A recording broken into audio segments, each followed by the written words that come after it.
Prime Minister Anthony Albanese has met his Japanese counterpart in Perth, and a key part of that meeting was the announcement of an upgraded and renewed joint declaration on security cooperation for the next decade to deepen the two countries' security and defence cooperations. Anthony Albanese says Australia and Japan share an economic relationship, but also shared values, including a free and open Indo-Pacific. And for more on this, let's bring in Malcolm Davis, who is the Senior Analyst at the Australian Strategic Policy Institute and joins us now from Canberra. It's good to see you, Malcolm. How are you doing? I'm doing very well, thank you. How significant is this, do you think, that we heard from this announcement of this joint security pact?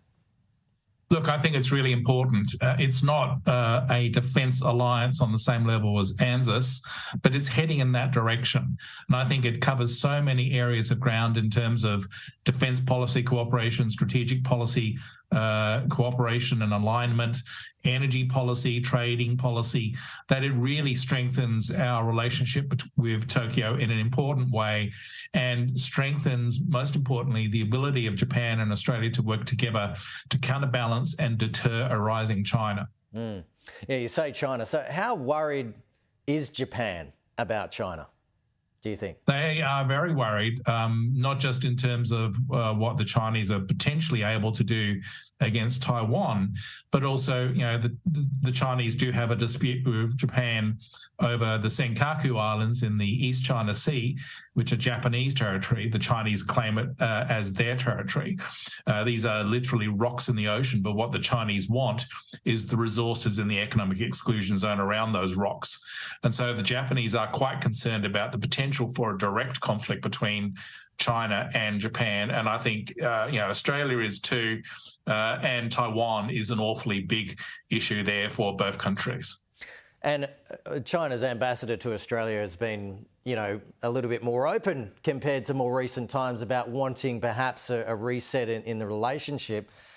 Surely they must be looking at this, Australia and Japanese agreements, as not favourable at the moment, Malcolm. Well, look, they only have themselves to blame for this. They are the ones that have created the mistrust and the concerns about China's intentions. The AUKUS agreement that was signed in September 2021 would not have happened if China hadn't been engaged in aggressive expansionist policies in the South China Sea, in threats against Taiwan, in wolf warrior diplomacy against Australia, and economic coercion against Australia. So I do think that Beijing only has to look in the mirror as to who to blame for growing concerns across the Indo-Pacific region as to China's behaviour. And we will see how that behaviour evolves under Xi now that he has a third term. I'm willing to bet it's going to become more provocative and more aggressive. Well, let's shift to the Ukraine war now, and Russian forces continue to target energy facilities across the country, leaving thousands without power. They are also mining out a huge hydroelectric dam in southern Ukraine, reportedly to unleash a devastating flood there. What's your take on the latest movements in Russia?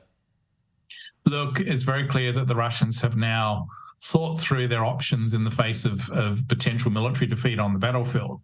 And they're realising that actually if they hit Ukraine's critical infrastructure, including its electricity power generation network, and that dam near Kherson is part of that, they can try to literally freeze Ukraine to the negotiating table.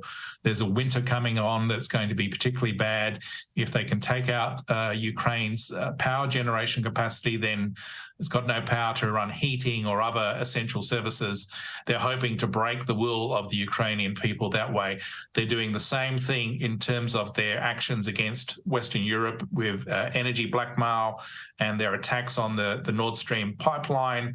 The thing is, it probably will not work because the Ukrainian people understand that to go to a negotiated settlement that forces them to surrender areas such as Donetsk, Luhansk, Zaporizhia and Kherson, basically surrenders their territory in the face of territorial aggression and hands the people of those territories over to Russian actions, which, as we saw in Bucha, are hardly those of being merciful.